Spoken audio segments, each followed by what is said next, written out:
ماہ ربیع الاول، ماہ میلاد النبی صلی اللہ تعالی علیہ وآلہ وسلم شروع ہو رہا ہے۔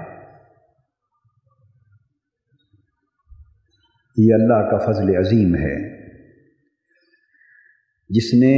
ہمیں حضور نبی اکرم صلی اللہ تعالی علیہ وآلہ وسلم کی ذات اقدس کی صورت میں اپنی کائنات کی سب سے بڑی نعمت سے نوازا۔ عالم خلق میں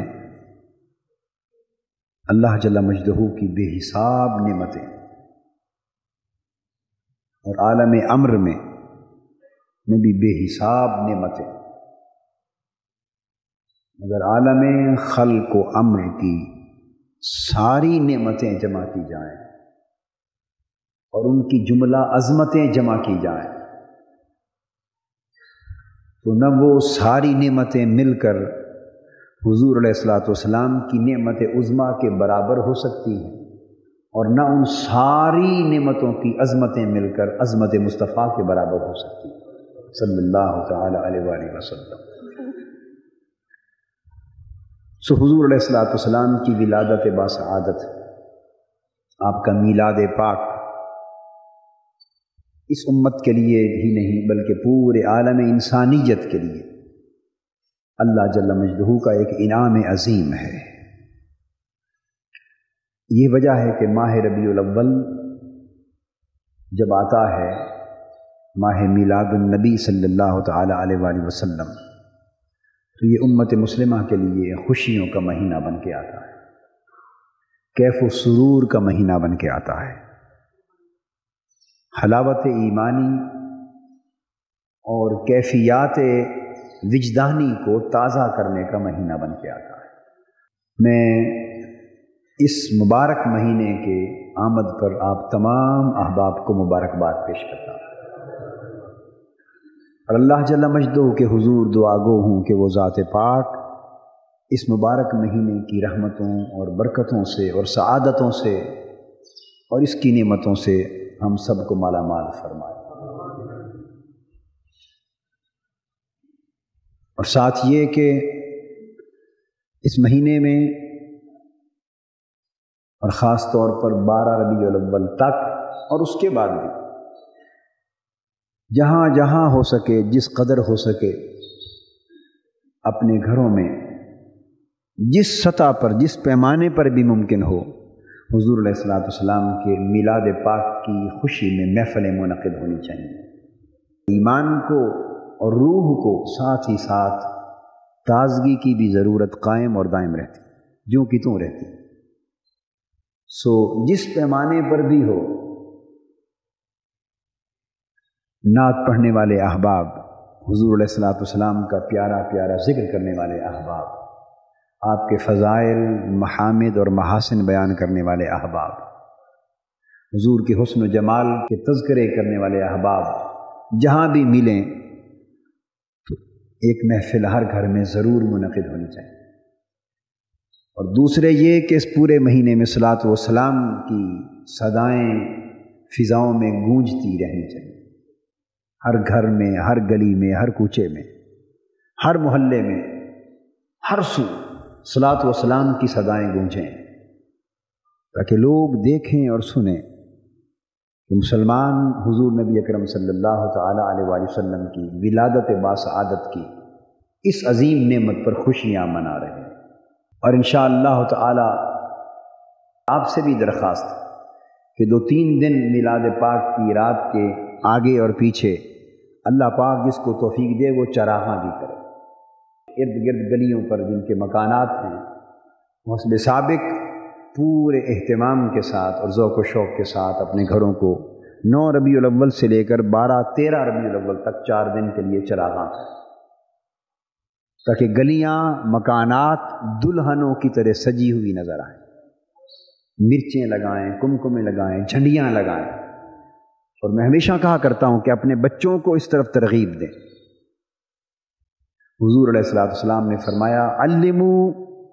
اولادکم بحب نبیکم صلی اللہ تعالی علیہ وآلہ وسلم، لوگوں اگر چاہتے ہو کہ تمہارے ایمان اور تمہاری اولادوں کے ایمان اور تمہاری نسلوں کے ایمان سلامت رہیں تو انہیں اپنے نبی پاک صلی اللہ علیہ وآلہ وسلم کی محبت کے درس دیا کرو، محبت رسول کا سبق دیا کرو، محبت رسول گھول گھول کے اپنی نسلوں کے دلوں میں پلایا کرو، ان کی روحوں میں سمایا کرو، تاکہ بچپن ہی سے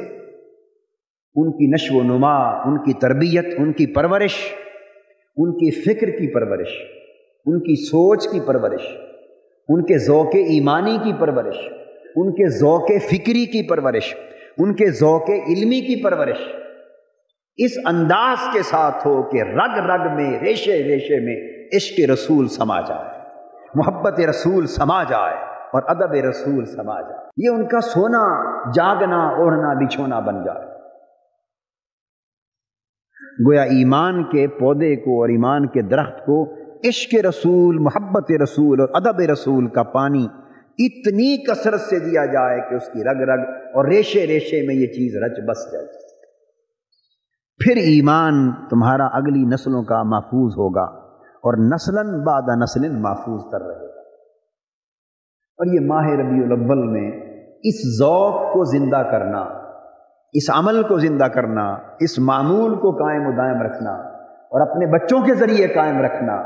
اپنی بیویوں کے ذریعے قائم رکھنا، اپنی اولادوں، نسلوں اور خاندانوں کے ذریعے قائم رکھنا،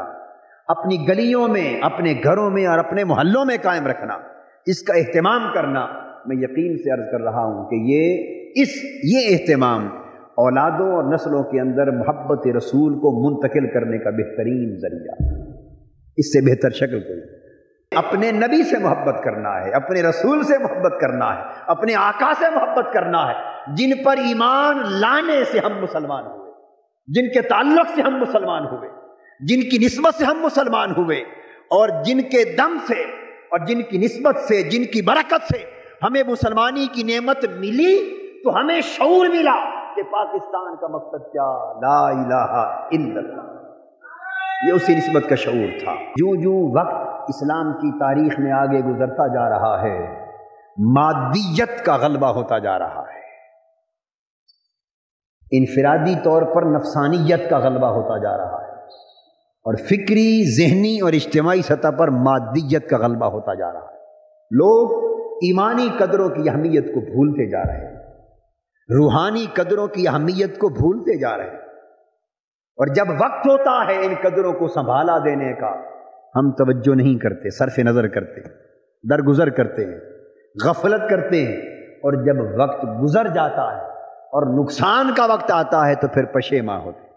نفسانیت اور مادیت کی چھاپ اتنی آ گئی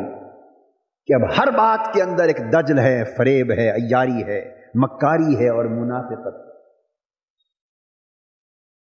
اسلام کی قدریں،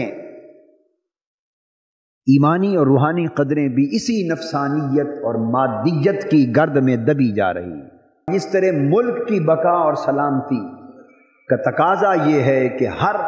دور کی آنے والی نسلوں کو اس ملک کی محبت، اس ملک کے قیام کی محبت، اس ملک کے وجود اور بقا کی محبت مختلف طریقوں سے گھول گھول کے انہیں پلائی جائے، تاکہ لوگ کٹ مریں مگر اپنے ملک کی عزت پر آنچ نہ آنے دیں۔ تو یہ سارے ملک، یہ تو ایک ملک ہے، ارے ساری کائنات کے ملک ایک طرف اور حضور علیہ الصلوۃ والسلام کے جوڑوں کی دھول کا ذرہ ایک طرف، یہ سب حضور علیہ السلام کے نالین پاک کا صدقہ ہے، آقا کے جوڑوں کی دھول کا صدقہ ہے۔ وہ عزت ہے تو ملکوں کی بھی عزت ہے، وہ حرمت ہے تو پاکستان کی بھی عزت و حرمت ہے، اس نسبت کا تقدس ہے